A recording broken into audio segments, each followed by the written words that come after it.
Young woman covered in mud applies for job at luxury hotel, and the response surprises everyone. The rain had been falling since before dawn, soaking the cobblestone streets of Charleston until they gleamed like black glass under the street lamps.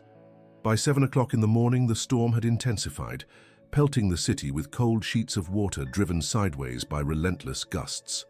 Inside the Magnolia Grand Hotel, however, the weather was little more than a distant murmur, dulled by thick walls and the muffled hush of luxury. The marble lobby, polished to a mirror-like sheen, stretched out under crystal chandeliers, with the faint aroma of fresh lilies drifting from tall vases placed with mathematical precision. A soft murmur of conversation floated through the air, punctuated by the occasional click of leather shoes on marble and the rhythmic tapping of rain against the tall glass windows. That calm was disrupted the instant the heavy glass door swung open, carried inward by a burst of wind so sharp it made the flowers shiver in their vases. A young woman stepped inside, her presence cutting through the refined stillness like a misplaced brushstroke on a perfect canvas. Her hair clung in dark, dripping strands to her face, and the hem of her faded jeans was soaked through, caked with thick brown mud. A thin, battered jacket clung to her shoulders, more waterlogged than protective. She carried no purse, no umbrella, only a sheet of paper crumpled at the edges, clenched tightly in both hands as if it were the last solid thing in her life. Conversations faltered. A man in a tailored navy suit lowered his newspaper to get a better look. A woman seated by the fireplace, delicately sipping tea, raised one perfectly arched eyebrow. Two bellhops glanced at each other, their expressions a mix of curiosity and mild disapproval. The young woman seemed not to notice, or perhaps she noticed everything and chose to ignore it. Her gaze was fixed, unwavering, on the polished mahogany reception desk that anchored the far end of the lobby. Her footsteps left faint, muddy imprints on the flawless marble, each one an uninvited mark in a place where appearances mattered more than most people dared admit. She moved with the careful determination of someone who had made a decision she could not take back. Her shoulders squared against the weight of stairs and whispered speculation. As she neared the desk, the light from the chandelier caught her face, pale from the chill, framed by the stubborn strands of wet hair, but her eyes held a steadiness that didn't match her disheveled state. The receptionist, a young man named Oliver, had just been placing a set of room keys on the counter for another guest when he caught sight of her. He froze mid-motion, his professional smile faltering for a fraction of a second before he replaced it, though with less ease than usual. "Good morning," he began cautiously, his tone polite but tinged with the kind of uncertainty that came from not knowing if someone was about to make a scene. The woman didn't waste time with pleasantries. She stepped closer, placed the damp, wrinkled paper carefully on the counter, and said in a voice that was steady despite the tremor in her hands, "I'm here to apply for a job." Oliver blinked. It was not the sort of sentence he often heard from someone dripping rainwater onto the Italian marble. A job application at this hotel was usually accompanied by tailored suits, polished shoes, and references from other prestigious establishments, not mud-spattered jeans and waterlogged jackets. Before he could respond, the paper caught his attention. Through the crinkles and moisture, he could make out the word "resume" typed neatly at the top, though the ink was beginning to smudge in places. Behind him, the computer emitted a polite chime as another reservation confirmation came through, but Oliver didn't move to check it. Instead, he glanced from the resume to the woman's resolute expression. Something in her eyes, defiant but not hostile, made him pause. "Are you?" he began slowly, unsure how to phrase the question without sounding insulting. "Certain you're in the right place?" A faint trace of a smile touched the corner of her lips, though it was more weary than amused. "Yes," she said simply.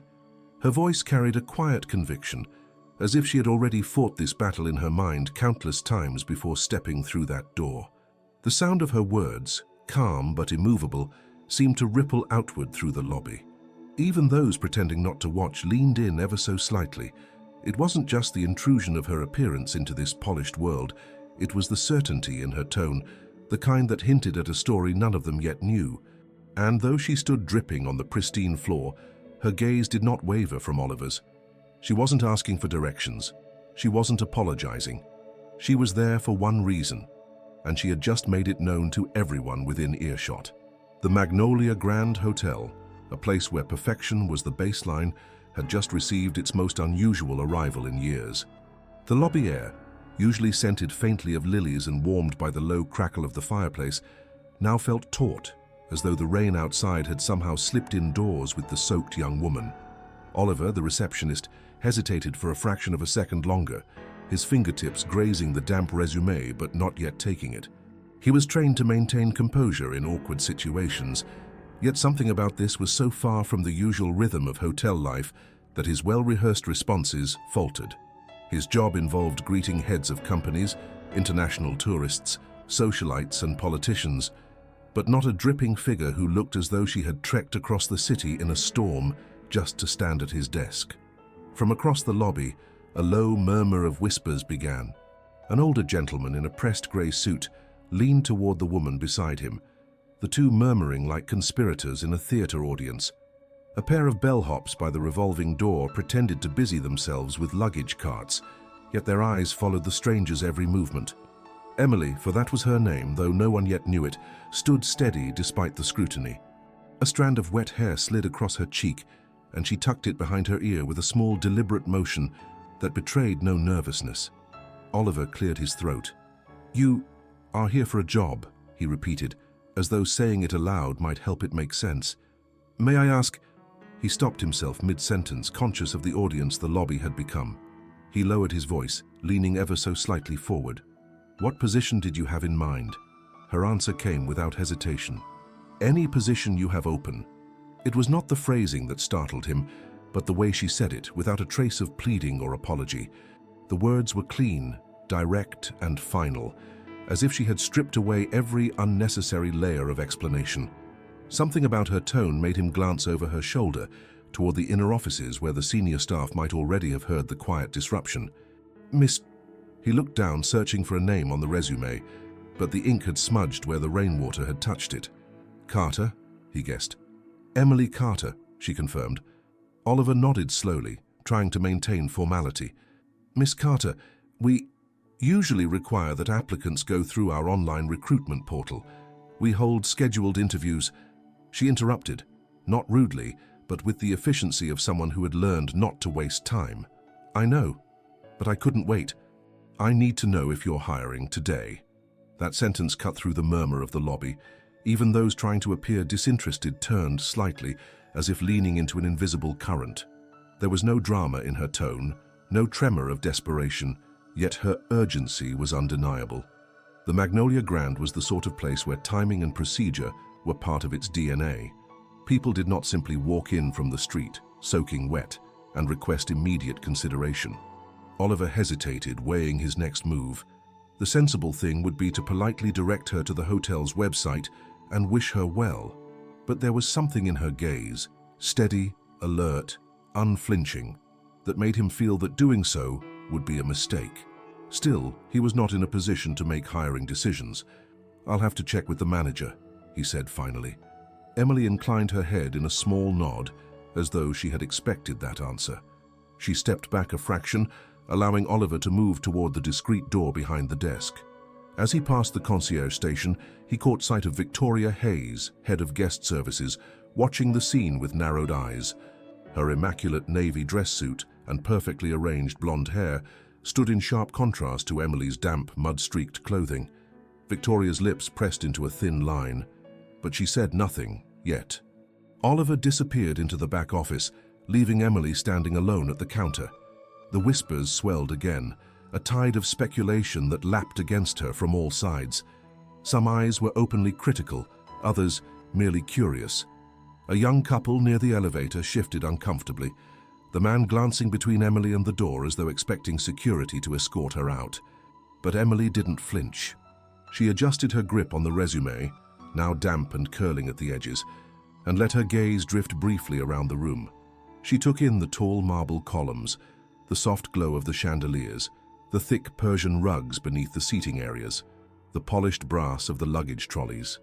She noticed details that most guests might miss, the faint scuff marks on the edge of a side table, the way one floral arrangement leaned ever so slightly off-center, the discreet communication between two staff members as they passed near the concierge desk. She stood there like someone waiting for a train, patient but ready to move the moment the opportunity arrived. The rainwater dripping from her hair had slowed, replaced by the slow spread of drying patches across her jacket. The faint scent of the storm clung to her, an intrusion of the outside world into the climate-controlled perfection of the Magnolia Grand. Minutes passed before Oliver returned, his expression careful and unreadable. "The manager will see you," he said quietly, gesturing toward the hallway behind the desk. It was a small sentence, but it drew another ripple of murmurs from the lobby. Emily picked up her resume and followed without a glance at the onlookers. Her boots made faint damp sounds on the marble as she stepped out of the grand lobby's scrutiny and into the quieter, carpeted corridor that led deeper into the hotel. Oliver slowed his pace just enough to speak under his breath. "You surprised him, you know," he murmured. Emily tilted her head slightly. "Who?" "The manager," Oliver said. "He's not often surprised." She didn't reply, but there was a subtle shift in her expression, something between curiosity and quiet resolve, as she walked toward the office where her unexpected question would be met with an equally unexpected response. When the door ahead opened and a tall man in a charcoal grey suit stepped into the corridor, his gaze sharp and assessing, Emily knew instinctively that this was the moment she had been waiting for. The rain, the mud, the stairs in the lobby, all of it had been nothing more than a prelude. And now the real test was about to begin. Daniel Whitaker did not often leave his office without a clear purpose.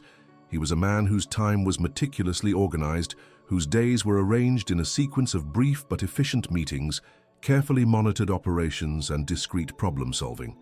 Yet as Oliver's soft knock echoed against the polished wood of his office door and the receptionist's brief explanation followed, Daniel rose from his desk without hesitation.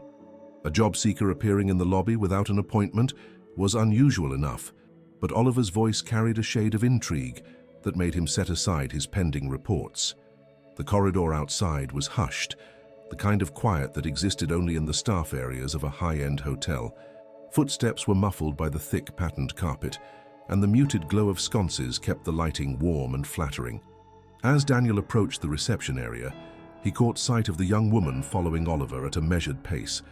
She looked out of place, mud still clinging to the lower half of her jeans, her jacket damp in uneven patches, strands of hair drying in erratic waves around her face.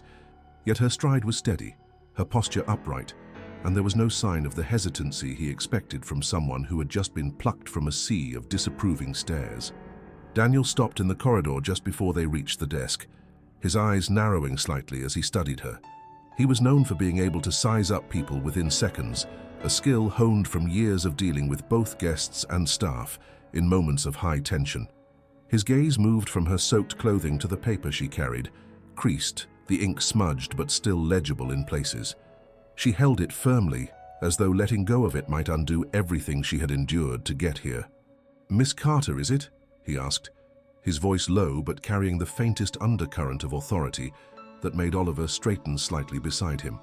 "Yes," she replied without pause. "You've come to apply for a position at the Magnolia Grand Hotel," Daniel continued, his tone making it sound less like a question and more like a statement to be confirmed. "I have," Emily said, matching his directness. Daniel took a moment before speaking again, letting the silence stretch just enough to weigh the air between them. "And you thought," he said finally, "that walking in off the street, in this weather, in your current state, would be the best way to make that happen?" The question was not mocking, but it carried a sharpness, a quiet challenge. Emily's gaze did not waver. "I thought it was the only way," she said. Daniel's brow shifted by a fraction, the smallest flicker of surprise passing over his otherwise composed features. "Explain," he said. She took a slow breath, as if carefully selecting the boundaries of her answer. "If I waited until I looked perfect, until everything was in place, I might never come at all. I've learned that when you're standing outside a door you want to walk through, the weather doesn't matter, the mud doesn't matter, only getting inside does." There was a subtle murmur from the front desk area, where a couple of staff members pretended to adjust a decorative arrangement. Daniel caught the sound but ignored it. His attention remained fixed on her, noting how she spoke without fidgeting, without glancing away. Her voice calm but anchored by something solid. "You know this is the most exclusive hotel in the city," he said after a moment. "We have a rigorous selection process. We choose our staff very carefully. Presentation is as important as skill. I understand, Emily replied. But if you're only looking for people who never have a hair out of place, you might miss the ones who will fight hardest to be here. Oliver's eyebrows rose slightly at that, but Daniel remained expressionless. He had heard bold words before. Arrogance often cloaked itself as confidence, but there was no arrogance in her tone, only certainty. He stepped to one side and gestured toward a small private seating area just beyond the lobby. "Let's sit," he said. Emily followed without hesitation, her boots leaving faint marks on the marble that would make the housekeeping staff sigh later.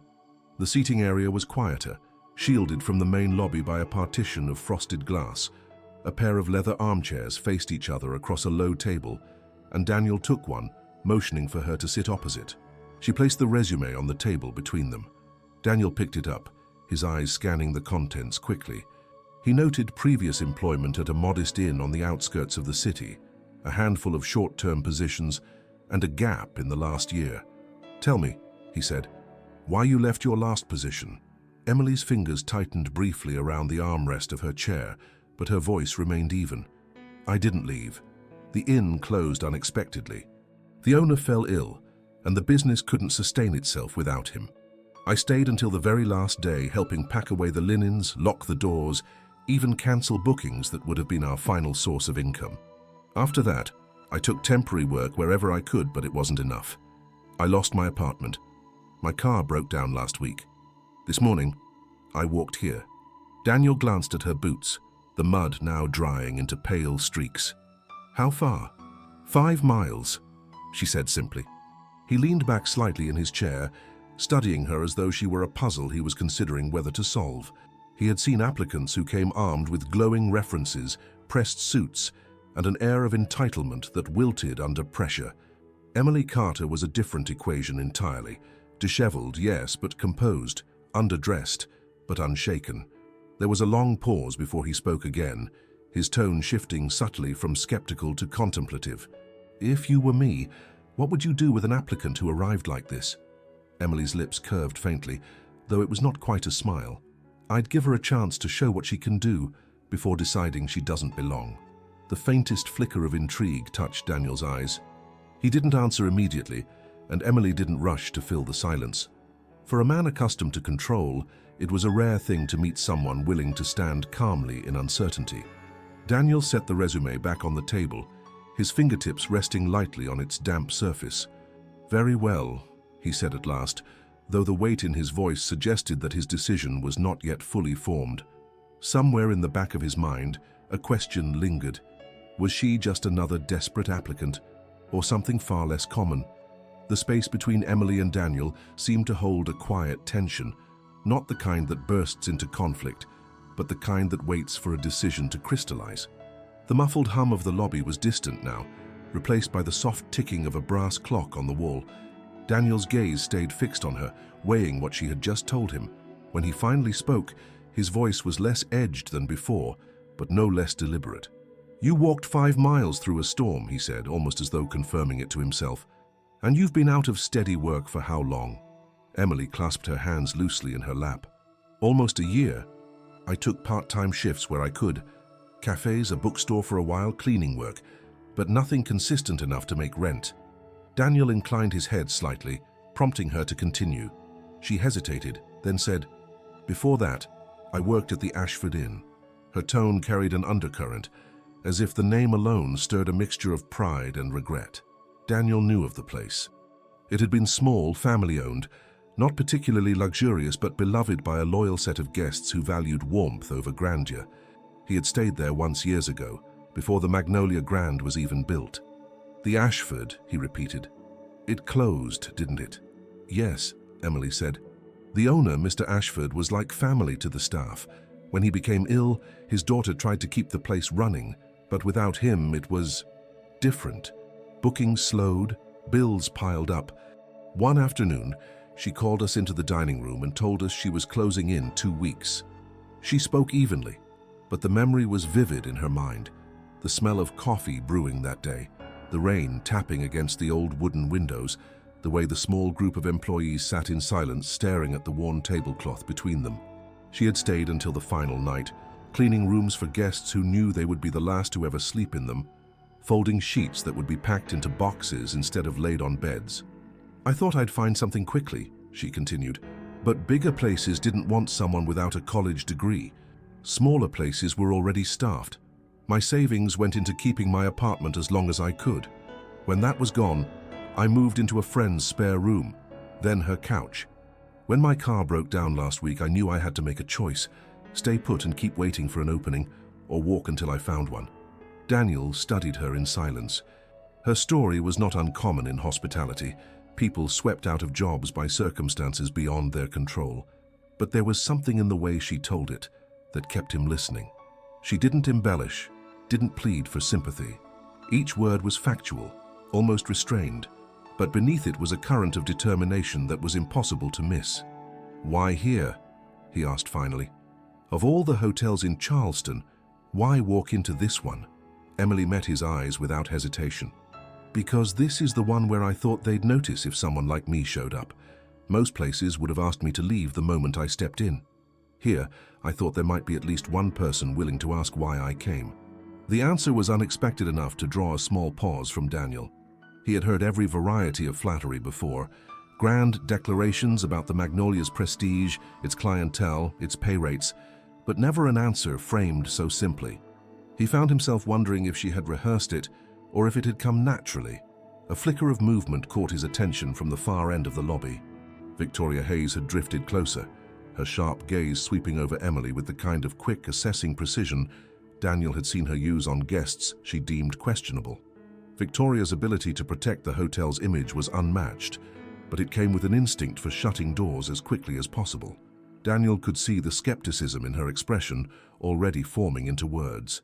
Before Victoria could speak, Daniel asked Emily, "And what would you do if I told you we aren't hiring?" Emily didn't blink. "I'd ask you to keep my resume anyway, and then I'd come back until you were." Daniel leaned back slightly, his fingertips tapping once on the arm of his chair. He had met persistence before, but persistence wrapped in composure was rare. There was no fire in her voice that threatened to burn out. It was the steady heat of coals, the kind that lasts through the night. He thought of the Magnolia's standards, the image they upheld, the perfection expected at every level. And yet, there had been times in his career when the best people on his team were the ones who hadn't looked the part when they first walked in. People who had started in roles far below their capability because they were given a single, slim chance. Still, caution was ingrained in him. "You understand," he said slowly, "that first impressions here matter. Every guest who walks through our doors expects to see excellence reflected in the people who serve them." Emily nodded. "I understand.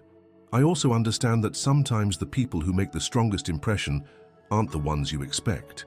Her answer was not defiant, but it had weight. Daniel could feel Victoria's approach now, her steps measured, but purposeful. The conversation was about to shift, but before it did, he gave Emily one more look, long enough to fix her in his mind as more than just another applicant.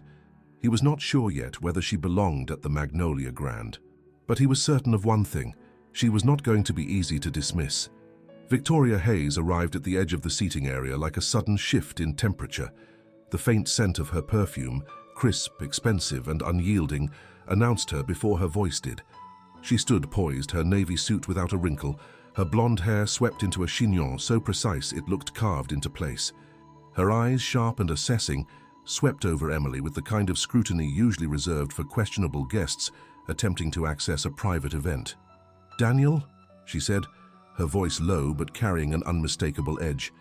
"I wasn't aware we were conducting interviews in the lobby during business hours." Emily didn't flinch at the comment, though she recognized the underlying message. She didn't belong here. Her hands rested loosely in her lap, her posture unchanged. Daniel glanced up at Victoria briefly before returning his gaze to Emily, and it struck him that she was meeting this silent examination with a calm that would have rattled many seasoned professionals. "She walked here in the storm to apply," Daniel said, keeping his tone deliberately neutral. "Thought we might at least hear her out." Victoria's brows lifted slightly, but her attention stayed fixed on Emily. "In her current state?" she asked, her voice smooth but pointed. "You know how important appearances are here." Emily didn't speak, didn't rush to defend herself.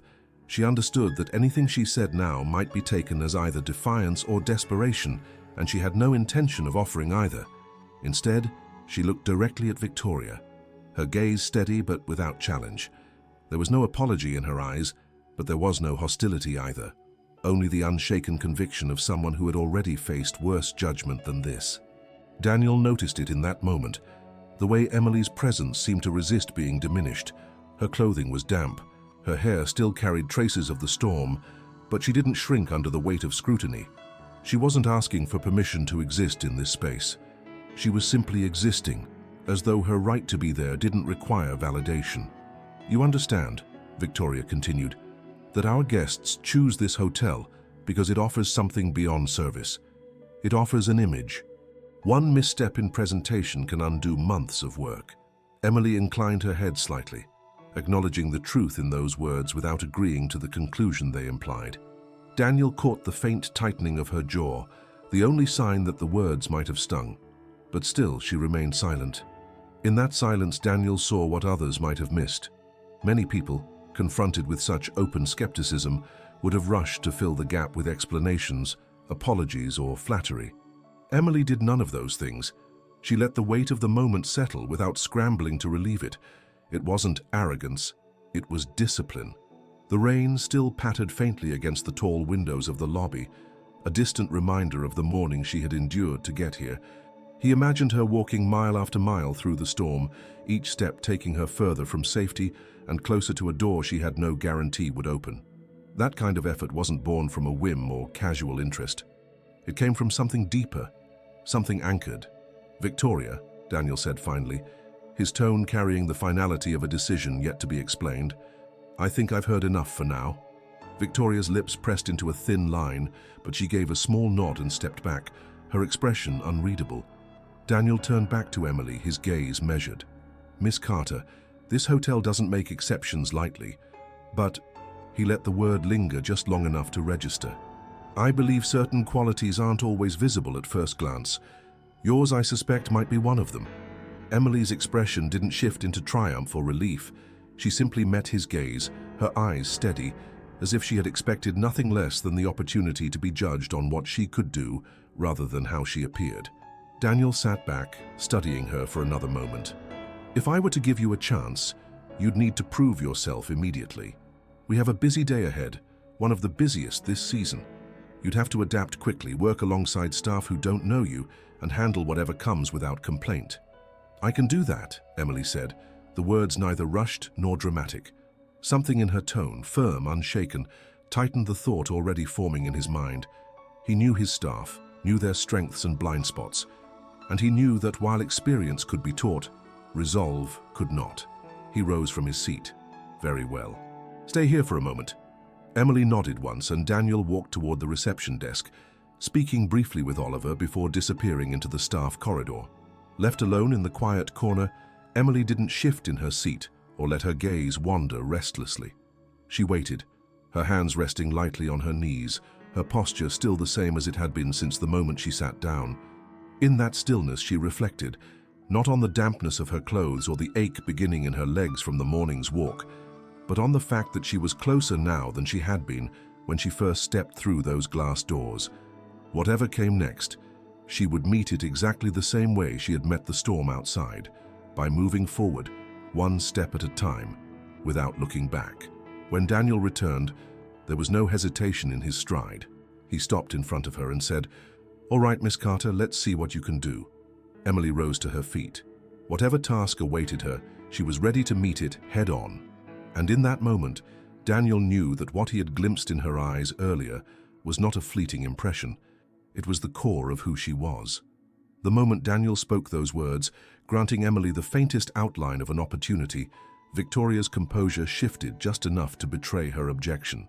She had been standing a short distance away, her posture rigid, her eyes following every nuance of their exchange.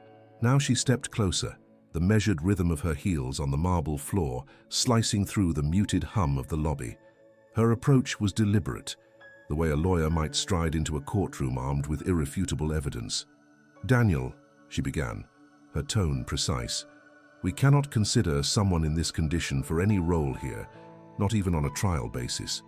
She turned her gaze briefly toward Emily, and though her expression remained civil, there was no mistaking the underlying disapproval. Our reputation relies on the appearance and conduct of every single member of staff. First impressions matter, especially in a place like this. Emily held her ground. She didn't shift, didn't offer the automatic apology that might have been expected. Her stillness seemed to make Victoria's words hang in the air longer than intended. Victoria continued, her voice as polished as the marble beneath them. Do you know who is staying in this hotel right now? Business leaders, government officials, celebrities, people who choose us because they expect perfection, not exceptions. We have strict grooming standards for a reason, and it's not just for the guests, it's to maintain the morale of the team. Standards keep order. If we start bending them here, we invite problems later. Daniel listened without interrupting, his expression unreadable. He was used to Victoria's vigilance. It was one of the reasons she had risen so quickly within the Magnolia Grand. She had an unshakable instinct for guarding the image of the hotel, and while that made her invaluable, it also made her cautious to the point of exclusion. Victoria's attention shifted fully to him now. If word gets around that we're hiring people who show up unannounced, drenched, and... Her eyes flicked briefly toward Emily's mud-stained jeans. Visibly unprepared, we undermine the very thing that keeps us at the top. It sends the wrong message. Emily could feel the weight of those words pressing in, the kind of judgment that was meant to quietly push a person toward retreat. But she had walked through wind and rain to stand here, and she wasn't about to let the disapproval of one person undo her resolve. Her voice, when it came, was calm but deliberate. I understand your concern, she said, addressing Victoria directly for the first time. But the standards you're talking about, the polished shoes, the perfect hair, they're things anyone can achieve with time and resources.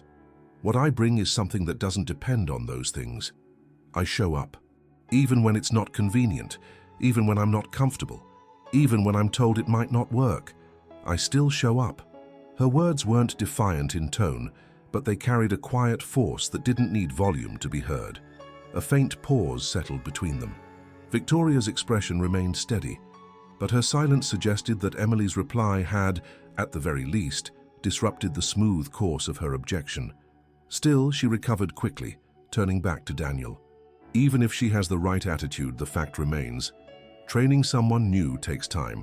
Integrating them into the team takes more time. And during the busiest period of our season, we simply can't risk having someone untested slow down operations. Daniel's eyes moved from Victoria to Emily and back again. There was logic in what Victoria was saying. He couldn't deny that. But he also knew that some opportunities once missed didn't circle back. The hotel's hiring process was built to prevent mistakes, yet it also occasionally kept them from discovering talent hidden behind unconventional first impressions. He stood there for a moment longer, his gaze steady. Then, unexpectedly, he said, "What if we didn't hire her yet, but gave her one day to prove herself?" Victoria blinked, caught off guard by the suggestion. "One day?" "Yes," Daniel said, his voice measured but firm. "No promises beyond that. A single shift, starting now. If she can keep up under pressure, she earns a real interview. If not, we part ways, no harm done." Victoria's mouth pressed into a thin line again, and Emily caught the subtle narrowing of her eyes. "And if she makes mistakes in front of guests?" Victoria asked. "Then I take responsibility," Daniel replied without hesitation. The conviction in his tone made Victoria pause. She studied him for a moment, then looked back at Emily, her gaze cool but assessing. "One day," she said finally, her voice clipped. "If you're going to do this, Daniel, make sure the test is real." "It will be," Daniel said. The unspoken agreement settled between them, and Victoria stepped back, her heels clicking lightly against the marble as she returned toward the reception desk. Emily watched her go, then turned back to Daniel, who was already signaling Oliver to arrange a staff uniform and direct her to the employee facilities. "You'll have exactly one afternoon," Daniel said, his tone now direct and businesslike. "It will not be easy. You'll be assigned to housekeeping, one of the most demanding roles in this building. If you make it through today, without slowing down the team or compromising service, we'll talk again tomorrow." Emily met his gaze, Understood.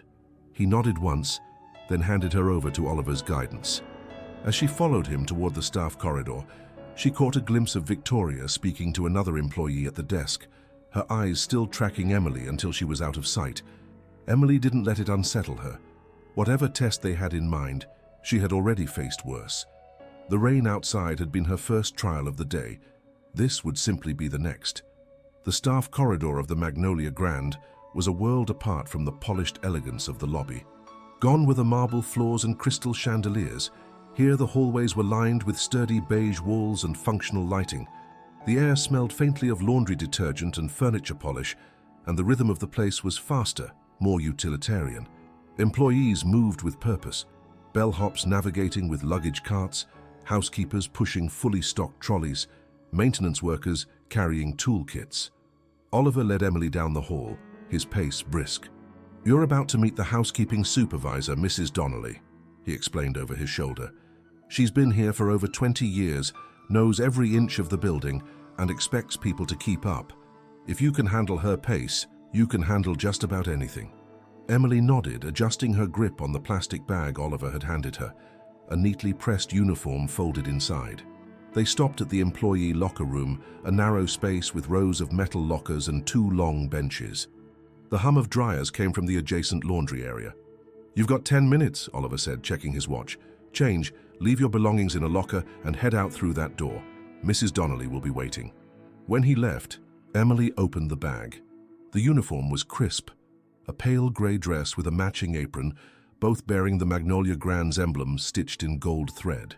She quickly changed, folding her damp clothes and tucking them into the locker, then tying her hair back into a simple knot. The mirror on the wall reflected a version of herself she hadn't seen in months. Professional, put together. The mud, the rain, the storm outside, they were all gone.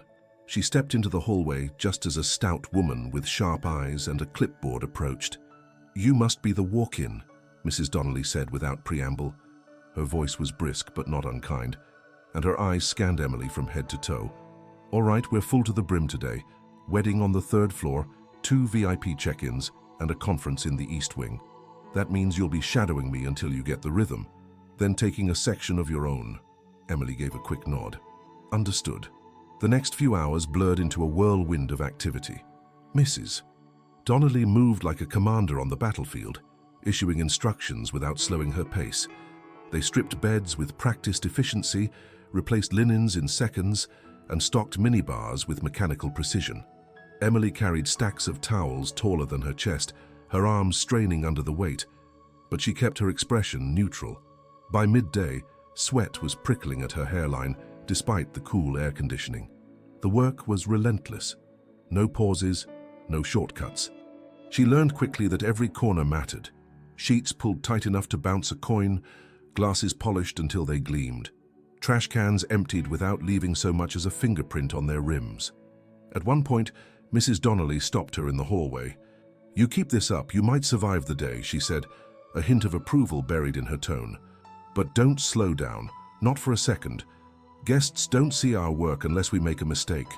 We stay invisible, and everything runs smooth." Emily absorbed the words, pushing through the ache building in her shoulders.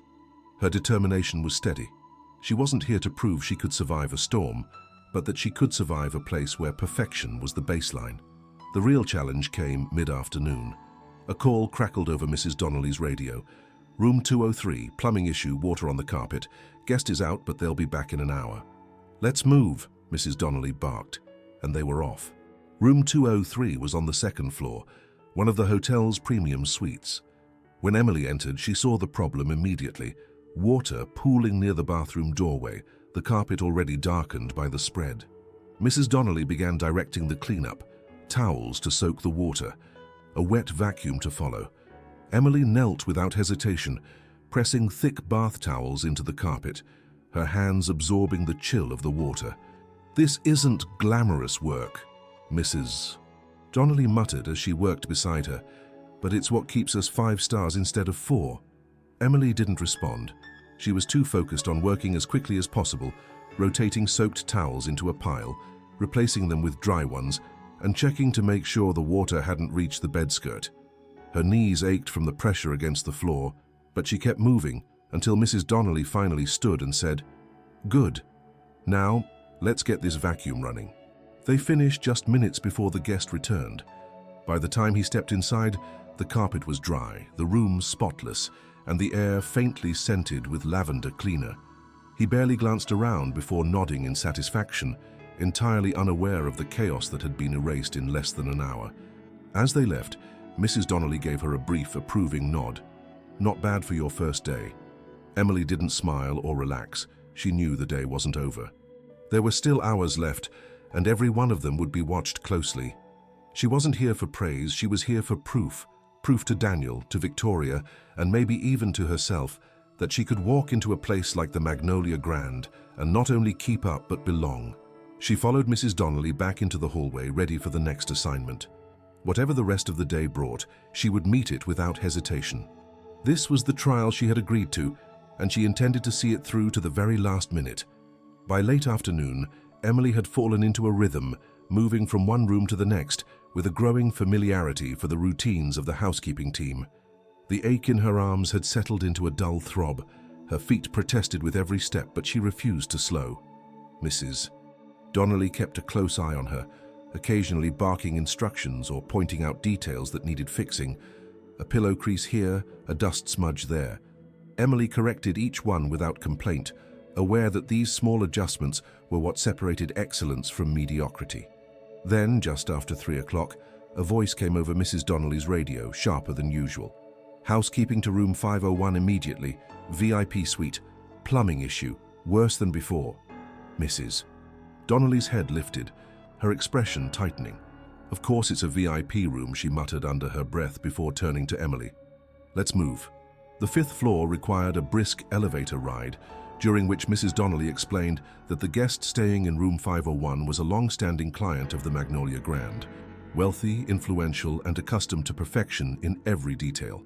"One mistake with this one," she warned, "and it'll be my head on the block. Don't speak unless spoken to, don't linger, and be quick." When the elevator doors opened, the faint scent of luxury carpet cleaner greeted them. Room 501 was at the end of the hall, its double doors framed by polished brass numbers. Mrs. Donnelly knocked once, announced herself, and entered. The situation inside was worse than Emily expected. A leak in the bathroom had sent water seeping across the marble tiles and into the sitting area, where it was beginning to soak into the expensive rug. The air smelled faintly of damp fabric, an unwelcome intrusion into a space that otherwise radiated opulence. Without hesitation, Mrs. Donnelly began issuing rapid instructions. "Towels. Stack them here. Get the vacuum set up. Emily, you work on the rug first. Keep the water from spreading under the furniture." Emily dropped to her knees, pressing thick white towels into the rug, feeling the chill soak through the fabric and into her hands. She worked quickly, swapping out towels as they became saturated, wringing them into the tub in the bathroom, then returning for more. Her back began to ache from the repetitive motion, but she didn't slow. The thought of failing this early in her trial was more uncomfortable than any physical strain. As she worked, she could hear the muted sound of Mrs. Donnelly speaking in low tones to someone in the hallway, likely the maintenance staff addressing the leak. The steady hum of the wet vacuum filled the air, and the hours of physical effort from earlier in the day pressed heavily on Emily's muscles. Then came the moment that nearly broke her pace. One of the legs of the ornate coffee table, carved from dark wood and gleaming with polish, shifted slightly as she maneuvered a towel under it. In her exhaustion, she didn't notice that a crystal ornament balanced on top was beginning to tilt. It slid with a faint, traitorous clink against the polished surface. Emily lunged forward, catching it just before it could fall. Her hands were damp from the towels, and the crystal felt slippery in her grip, but she managed to set it back without a sound.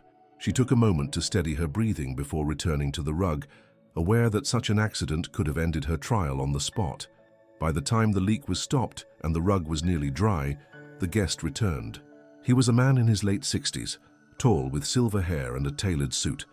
His eyes swept the room, noting the faint scent of cleaning agents and the absence of visible damage. Mrs. Donnelly stepped forward to greet him, her voice smooth, assuring him that the issue had been handled promptly and discreetly. Emily kept her head down, folding the last of the towels and making herself as unobtrusive as possible. The guest gave a satisfied nod before disappearing into the bedroom, leaving the sitting area behind. It was a silent acknowledgement that their work had passed inspection. Once they were back in the hallway, Mrs. Donnelly glanced at Emily.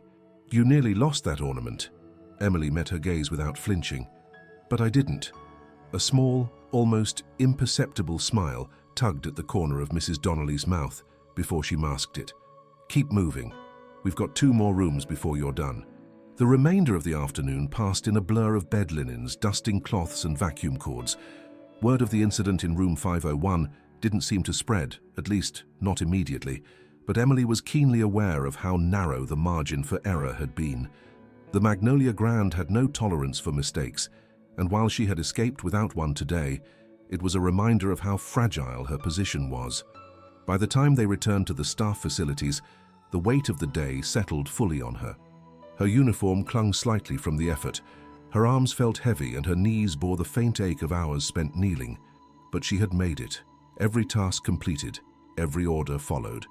No complaints, no excuses. She left the locker room with her damp clothes in a plastic bag, knowing this was only part of the test. Tomorrow would decide whether her trial had been worth the effort, or if she would be walking back into the rain with nothing more than the memory of a day she refused to quit. The corridors of the Magnolia Grand had grown quieter as the afternoon slipped toward early evening. The steady rush of guest check-ins had slowed, and the soft golden lighting that illuminated the hallways cast a sense of calm over the once bustling upper floors. Emily was gathering a stack of fresh linens from a service cart when Mrs. Donnelly's radio crackled again. This time the request was less urgent, just a simple note that room 418, a corner suite, required a turn-down service before its occupant returned from dinner. Mrs. Donnelly handed Emily the key card. "Your turn," she said, her tone testing. "I'll check in on you in 10 minutes. Don't leave a single thing out of place." Emily nodded and set off toward the room, balancing the linens against her hip. The carpet underfoot muted her steps, and she moved quickly, wanting to prove she could manage a task unsupervised. She had just reached the door when she heard the sound of shuffling steps behind her. Turning, she saw an elderly man approaching slowly with the aid of a polished wooden cane. His neatly pressed suit jacket hung open, and his white hair was combed back with meticulous care. His gait was measured, but his eyes, sharp and alert, seemed to take in everything. When he was close enough to speak without raising his voice, he paused and tilted his head. "Pardon me," he said in a voice tinged with a soft southern drawl. "You wouldn't happen to be Miss Carter, would you?" Emily blinked in surprise. "Yes, I am." A smile spread across his face, warm but touched with something nostalgic. "I thought so. You worked at the Ashford Inn, didn't you? About, must be 2 years ago now." The recognition stirred a flood of memories. "Yes," she said slowly. "I did. Were you a guest there?" "I was," the man replied. "My wife and I stayed for a week during the summer. She had a fainting spell one evening, do you remember? We'd just come back from a walk, and she collapsed right there in the lobby." The scene came back to her in vivid detail. The soft thud of a body hitting the old carpet, the way she had rushed from behind the reception desk to kneel beside the older woman, speaking gently to her while calling for help. She remembered fetching water, finding a cool cloth and staying with the couple until the doctor arrived. "You were the one who kept her calm," the man continued. "I don't think we ever thanked you properly. You stayed with us even after your shift had ended, didn't you?" Emily's expression softened. "It was nothing, I just wanted to make sure she was all right." "It was far from nothing," he said firmly. "My wife spoke about you for months afterward. She said there was a steadiness about you. Like you weren't just doing your job, you cared." Emily felt the faintest warmth in her chest at his words, though she didn't quite know what to say. "I'm glad she recovered," she offered. "She did," he confirmed with a smile. "And I see you're still in the business of keeping places running." His gaze shifted briefly to the linens in her arms and the uniform she wore. "Are you working here now?" "Sort of," Emily said honestly. "I'm on a trial shift. Today's my first day." The man's eyes brightened with understanding. "Well, I hope they have the sense to keep you. A place like this could use people who know the difference between service and service with heart." Emily's lips curved into a small, genuine smile, the first she had allowed herself all day. "Thank you." He reached into the inside pocket of his jacket and pulled out a slim leather card holder. "What's the name of the manager here?" "Still Daniel Whitaker." "Yes," Emily said. "Good," the man replied, slipping a card free. "I think I'll have a word with him before I leave. Not that you need my help, you're clearly holding your own, but sometimes it doesn't hurt to have a little extra weight behind you." Emily accepted the card, glancing down to see his name embossed in gold, Charles W. Montgomery. Even she recognized it. The Montgomery family name was well known in Charleston, tied to historic preservation efforts and old business money. "Thank you, Mr. Montgomery," she said quietly. "Think nothing of it," he replied with a small wave of his cane. "Now don't let me keep you from your work. But remember, good people in this business are harder to find than perfect table settings." With that, he moved on down the hall, his cane tapping lightly against the carpet. Emily watched him go, then tucked the card carefully into her apron pocket. She didn't know whether his promise to speak to Daniel would amount to anything. But the encounter had sparked something she hadn't felt since she walked through the storm that morning. A flicker of confidence, not rooted in defiance or survival, but in the quiet knowledge that someone remembered her for the right reasons. By the time Mrs. Donnelly appeared at the end of the hall, Emily was already inside room 418, moving with renewed energy.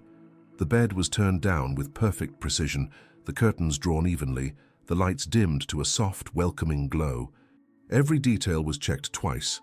She didn't know if Daniel had been told yet, but she knew one thing with absolute certainty.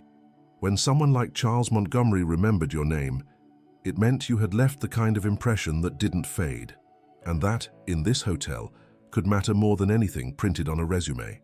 The sun was beginning to sink behind the Charleston skyline, casting long shadows across the Magnolia Grand's lobby as the evening staff took their positions. From the moment Emily returned to the employee facilities, Mrs. Donnelly had been issuing instructions with even greater speed, but this time, the orders weren't for routine room service. "You're being reassigned for the night," Mrs. Donnelly said, handing Emily a clean apron and pointing toward the staff entrance to the East Wing. "Daniel wants you at the charity gala.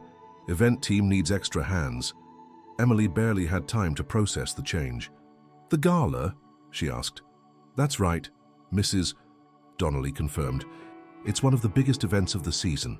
Local dignitaries, business leaders, high-profile donors, they've rented out the entire East Ballroom. Every second counts, and every mistake will be noticed. Don't speak unless you have to, and if something goes wrong, you keep moving until it's fixed, understand?" Emily nodded, tucking stray hairs back from her face as she hurried down the corridor. The sound of faint music and distant chatter grew louder with each step, until she emerged through a side entrance into the grand expanse of the East Ballroom. The transformation of the space was breathtaking. Crystal chandeliers bathed the room in warm golden light, their reflections shimmering across polished parquet floors. Tall arrangements of white roses and lilies stood on every table, surrounded by gleaming silverware and perfectly folded linen napkins. Waiters in black vests glided between the tables, balancing trays laden with champagne flutes. At the far end, a raised stage stood ready for speeches, flanked by banners bearing the logo of the charity being honored that evening. Daniel was there, dressed in his signature charcoal suit, speaking with the head of the event team. When he caught sight of Emily, he stepped toward her with the calm precision of someone already managing a dozen moving parts. "Miss Carter," he said without preamble, "tonight will tell me more about you than anything you've done so far. You'll be shadowing the event coordinator, assisting with guest seating, relaying messages between the kitchen and the floor, and solving problems before they become noticeable. This is a live environment. There's no pause button, no second chances. One mistake in front of these guests, and the reputation we protect here can take a hit we can't afford." "I understand," Emily replied, her voice steady despite the sudden thrum of adrenaline in her chest. Daniel studied her for a moment, then gestured to a poised woman in a sleek black dress. "Sophie, the event coordinator. Stay close to her. If she tells you to do something, you do it without hesitation." Sophie wasted no time. She handed Emily a small clipboard and began rattling off instructions as they wove through the tables. "Table 3, replace the centerpiece. One of the candles has melted unevenly. Table 7, one extra place setting for a late arrival. Keep an eye on the champagne station near the back wall. It's running low and I don't want guests waiting." Emily moved quickly, weaving between guests and staff without breaking stride. At table 3, she replaced the candle without drawing attention, sliding into the role as though she'd been part of the event staff all along. At table 7, she added the place setting in under a minute, checking the silverware alignment twice before stepping away. The flow of the evening was relentless. Guests arrived in a steady stream, each one bringing a new layer of complexity: special seating requests, last-minute dietary restrictions, a misplaced coat ticket. Sophie was everywhere at once, and Emily matched her pace, running messages to the kitchen, tracking down staff, and making sure no detail slipped through unnoticed. Halfway through the evening, just as the speeches were about to begin, a small crisis erupted. One of the servers had tripped near the side entrance, sending a tray of hors d'oeuvres scattering across the floor. Worse, several guests in the vicinity had turned to look, their attention drawn away from the stage where the keynote speaker was preparing to begin. Emily acted without thinking. She knelt to gather the fallen plates, signaling to another staff member to bring fresh ones from the kitchen. At the same time, she turned to the guests nearest the spill, offering a soft, apologetic smile. "So, sorry for the interruption. We'll have replacements for you in just a moment." Her tone was calm, her movements efficient, and within 2 minutes, the entire incident had been erased from sight. By the time the keynote speaker began, the guests had returned their attention to the stage, and the floor looked untouched. Sophie caught her eye from across the room and gave a brief nod of acknowledgement. It wasn't effusive praise, but in the high-pressure world of event management, it was a sign of trust. As the evening drew on, Emily found herself anticipating needs before Sophie voiced them, refilling the coffee station just as the dessert plates were cleared, adjusting table numbers when a seating chart error threatened to confuse a group of donors, and discreetly guiding a lost guest back to their table without disrupting the speeches. By the time the last toast was made and the music swelled for the closing dance, Emily was running on instinct. The fatigue from her earlier shift still lingered, but it was drowned out by the constant surge of tasks that needed to be handled. When the final guests drifted out and the cleanup began, she felt the weight of the day settle in her bones. Yet even as exhaustion pressed at her, there was an undeniable spark in her chest, the awareness that she had faced a test designed to overwhelm her and had kept her footing from start to finish. As she returned the clipboard to Sophie, the event coordinator gave her a quick glance. "Not bad for someone who just walked in this morning," she said, before turning to oversee the dismantling of the floral arrangements. Emily stepped back into the quieter corridor leading toward the staff area, her mind replaying the whirlwind of the evening. She didn't know what Daniel thought yet, but she knew she had given him no reason to doubt her ability to handle whatever the Magnolia Grand demanded. The ballroom had begun to empty, the swell of music giving way to the hum of dismantling tables and the soft clink of glassware being packed away. Emily, still moving between the staff corridors and the main floor, was gathering a stack of dessert plates when Sophie's voice reached her from across the room. "Carter, kitchen now." Emily set the plates on a nearby table and wove through the remaining clusters of guests and servers. The kitchen doors swung open to reveal a scene on the edge of controlled chaos. Staff members rushed between stainless steel counters, carrying trays of dishes and containers of food. But the usual rhythm of service was fractured. Voices overlapped, orders were repeated, and the head chef stood near the pass-through, speaking in clipped, frustrated tones to the sous chef. "What happened?" Emily asked, stepping closer. Sophie's expression was tight. "The catering company sent the wrong entree for the closing course. Half of it's not even what's on the printed menu. Guests are expecting the rosemary lamb, but what we've got is pan-seared chicken, nowhere near enough portions of the original order." Emily felt the weight of the problem immediately. This wasn't the kind of mistake you could hide. If the guests noticed, the story would ripple through the city's most influential circles by morning, tarnishing the hotel's reputation for flawless execution. "What's the plan?" Emily asked, glancing between Sophie and the chef. "The plan," Sophie said, "is to figure out how to serve a room full of donors without letting them realize there's been a mix-up. But the kitchen's already stretched thin, and we're minutes from service." Emily's mind began turning quickly. The chicken and lamb were both plated with similar side dishes, roasted vegetables and a herbed potato puree. The difference was in the protein, the aroma, the color of the meat. But if the service was orchestrated carefully, perhaps the guests wouldn't notice unless they were comparing plates directly. "How many lamb portions do we have?" she asked the chef. 32, he replied without hesitation. "We need 80. Emily nodded slowly. "Then we don't serve them randomly. The lamb goes to the tables nearest the stage and front center.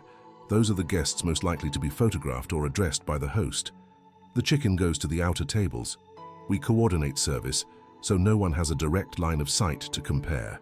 Sophie's gaze sharpened, calculating the risk. It could work, but the servers have to be in sync. No delays between courses, no stragglers carrying the wrong plate to the wrong table. Emily turned to the nearest server.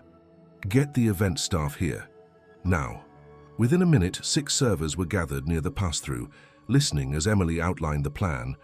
She spoke quickly, clearly, mapping out the tables on a scrap of paper.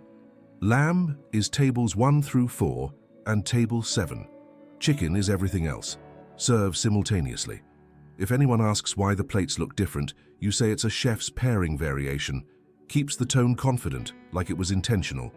The staff nodded, some exchanging glances, but no one argued. There wasn't time for debate. Sophie gave a curt nod to the chef, who began directing the final plating. When service began, Emily moved between the servers like a conductor, keeping time. She made sure the lamb went out first to the center tables, followed immediately by the chicken to the rest. At one point, a guest at table 9 tilted his head toward a nearby table and asked, "Why does theirs look different?" Without missing a beat, Emily smiled and replied, "Our chef prepared 2 variations tonight, both featuring seasonal vegetables from local farms. We wanted our guests to have the opportunity to enjoy a unique flavor pairing." The man nodded, seemingly satisfied, and turned back to his conversation. Emily kept moving, intercepting small questions before they reached the kitchen and smoothing the path for every server who looked as though they might be falling behind. By the time dessert was announced, the potential disaster had been completely contained.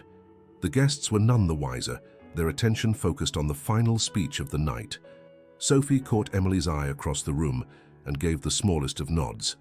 Not the exuberant praise of someone who'd just been rescued from catastrophe, but the quiet acknowledgement of a professional who recognized competence when she saw it.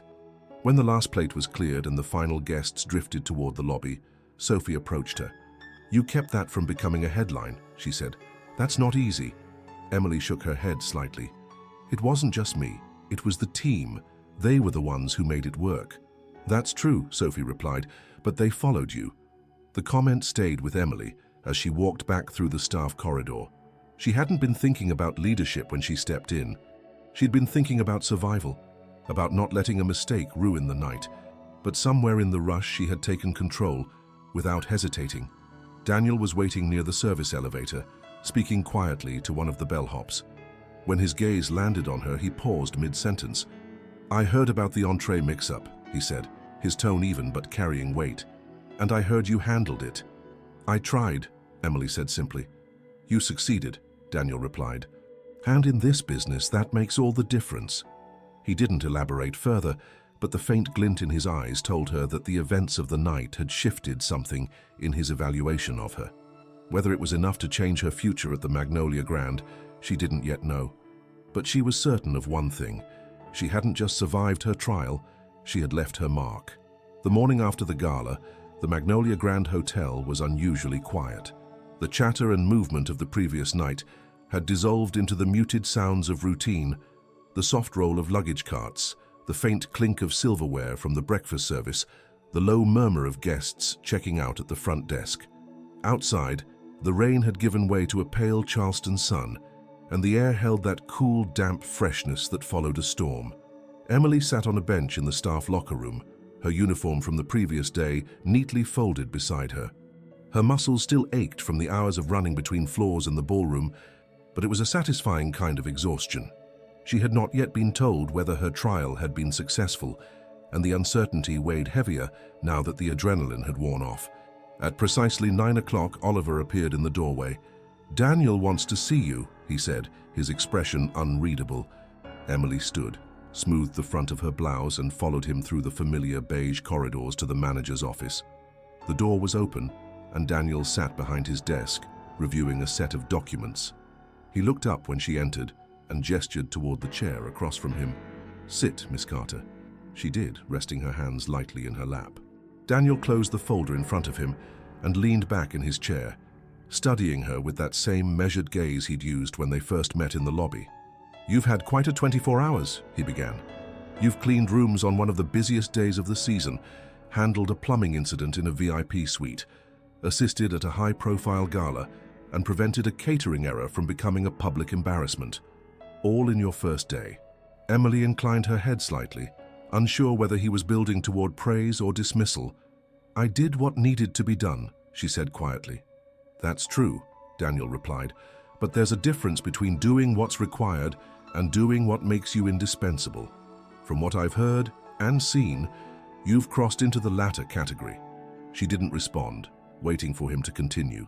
"I'll admit," Daniel said, "when you walked in yesterday, I had serious doubts. Not about your willingness to work hard, I could see that in your eyes, but about whether you could adapt to this environment. The Magnolia Grand is not a place where you ease your way in. It demands excellence from the start. Many people have the right appearance but crumble under pressure. You didn't." Emily allowed herself a small breath. "Thank you." He leaned forward slightly, his elbows resting on the desk. "Which brings me to why you're here. I'm offering you a full-time position." She blinked, caught off guard by the words. "In housekeeping?" Daniel shook his head. "No, in events. Specifically, as an event coordinator in training. Sophie was reluctant at first when I suggested it, but after last night she agreed you have the instincts for it. You think on your feet, you anticipate problems before they escalate, and you can command cooperation without raising your voice. Those are rare skills." Emily's hands tightened slightly in her lap. "I don't have a degree. I've never formally worked in events." "You didn't have formal experience handling a gala either," Daniel said evenly. "And yet here we are. Training can teach you logistics, scheduling, vendor management. What it can't teach is the ability to stay composed in chaos. You already have that." For the first time since she'd walked into the Magnolia Grand, Emily felt the weight of her own journey pressing against her. The storm, the stairs in the lobby, the trial shift, the near disaster with the ornament in room 501, the catering mix-up. It had all been a gauntlet she hadn't realized was leading to this moment. Daniel slid a formal offer letter across the desk. "It's not glamorous at first. You'll start with smaller events, Shadow Sophie, handle the less visible parts of the job, but if you prove yourself over the next few months, you'll be running your own events by the end of the year." Emily stared at the paper for a long moment before meeting his gaze. "Why me?" Daniel allowed the faintest smile. "Because sometimes the best hires don't come from the stack of resumes on my desk. Sometimes they walk in out of the rain." The words lingered in the quiet office. Emily reached for the letter, the crisp paper cool under her fingers. She didn't sign it immediately. She wanted to read every detail first, but the decision was already forming inside her. "When would I start?" she asked. "Monday," Daniel replied. "Take the weekend to rest. You've earned it." She rose from the chair, the letter in hand. "Thank you, Mr. Whitaker." "Welcome to the Magnolia Grand, Miss Carter," he said, his tone carrying the weight of finality. As she left the office, Emily felt the air in the staff corridors differently. It no longer felt like the path to an uncertain trial. It felt like the beginning of something solid, a door that had opened not just for a day, but for the future. She passed Oliver on her way back to the locker room, and though he didn't ask, she offered a small, genuine smile. "I'll be back on Monday." His brows lifted, but he only nodded, a knowing look in his eyes. When Emily stepped out into the bright Charleston morning, the air smelled of wet pavement and blooming magnolias. She walked away from the hotel with the offer letter held firmly in her hand, knowing that yesterday she had entered as an outsider. Today she left as part of the Magnolia Grand. 3 months later, the Magnolia Grand's lobby was exactly as Emily remembered it from her first morning. Polished marble floors gleaming under crystal chandeliers, the scent of lilies drifting from tall vases, and the soft, deliberate hum of activity that gave the hotel its unique rhythm. But this time, she was not the soaked stranger crossing the threshold under a storm. She was wearing the fitted black attire of the events department, her hair neatly tied back, a sleek tablet in her hand, and a name badge pinned over her left chest. Emily Carter, Events. It was a Friday afternoon in early spring, and the city outside buzzed with tourists and locals alike. Inside, preparations were underway for a corporate conference that would fill the hotel's east wing for the weekend. Emily stood in the center of the lobby, directing two junior staff members who were arranging branded signage for the event. "Shift that banner 3 inches to the left," she said, her tone calm but precise. "It'll align better with the doorway. And make sure the brochures are fanned evenly, no uneven edges." The staff followed her instructions without hesitation, their movements quick and deliberate. It still felt strange at times to have people look to her for direction. When she'd first started, Sophie had made her shadow every aspect of event preparation, from the unglamorous work of carrying crates of glassware to the fine art of managing a speaker who decided to rewrite their presentation minutes before going on stage. There had been long nights, mistakes she'd had to correct quietly, and moments when she wondered if she truly belonged in the polished world she had fought so hard to enter. But she had adapted. She had learned that running events was about far more than keeping a schedule. It was about anticipating what people needed before they asked, reading the subtle shifts in mood among guests, and knowing when to step in and when to disappear. As she finished checking the lobby setup, Daniel emerged from the hallway leading to the administrative offices. He still wore his impeccable charcoal suit, but his expression softened slightly when he saw her. "Everything ready?" he asked.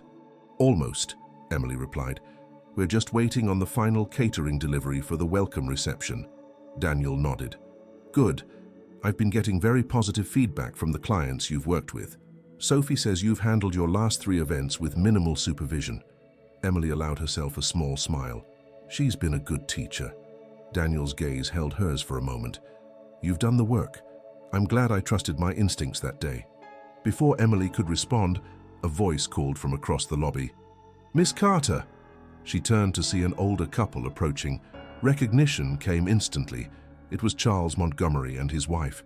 Mrs. Montgomery, her white hair swept elegantly back, walked with a grace that belied her age. She smiled warmly when she reached Emily. "We heard you were the one in charge of today's conference," Mrs. Montgomery said.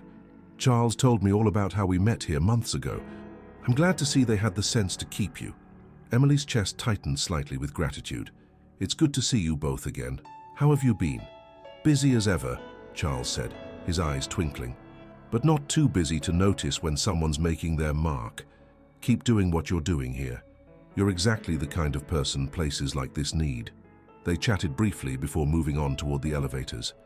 Emily watched them go, her mind flicking back to that day in the hallway, when a chance encounter had helped turn the tide in her favor. By early evening, the conference's welcome reception was in full swing. Emily moved through the event space with quiet efficiency, checking on catering stations, ensuring audio-visual equipment was functioning, and greeting key clients as they arrived. She had developed a way of blending into the flow, visible enough to be accessible, invisible enough to let the event take center stage. Near the end of the night, Sophie approached her, holding a glass of sparkling water. "You've come a long way," she said, handing it over. "When Daniel told me he wanted you in events, I wasn't sure. But you've proved me wrong." Emily accepted the glass. "I wasn't sure either, but I wasn't going to waste the chance." "That," Sophie said, "is exactly why you've succeeded." The compliment settled over Emily with quiet satisfaction. She thought back to her first day, how the rain had soaked her through, how every step toward the Magnolia Grand had felt like walking against the weight of doubt, how Victoria's skepticism had nearly closed the door before she even had a chance to step inside. Now, standing in the heart of the hotel, she realized that the journey had changed more than just her job title. It had sharpened her instincts, strengthened her resilience, and taught her that belonging in a place like this was never about starting from perfection. It was about proving you could rise to meet it. As the last guests drifted out of the reception, Emily walked to the tall windows overlooking the Charleston streets. The city lights shimmered against the dark water of the harbor, and a gentle breeze moved through the entrance doors each time they opened. She could hear the faint echo of footsteps in the marble lobby, the same sound she had made when she first crossed it. Only now, she wasn't arriving as an outsider. She was part of the rhythm, part of the story, part of what made the Magnolia Grand exactly what it was. Somewhere behind her, Daniel's voice carried across the lobby, calling her name for a final check-in before the night ended. She turned from the window, ready to answer. The rain, the mud, the long walk, all of it had been worth it. This was her place now, and she intended to keep it.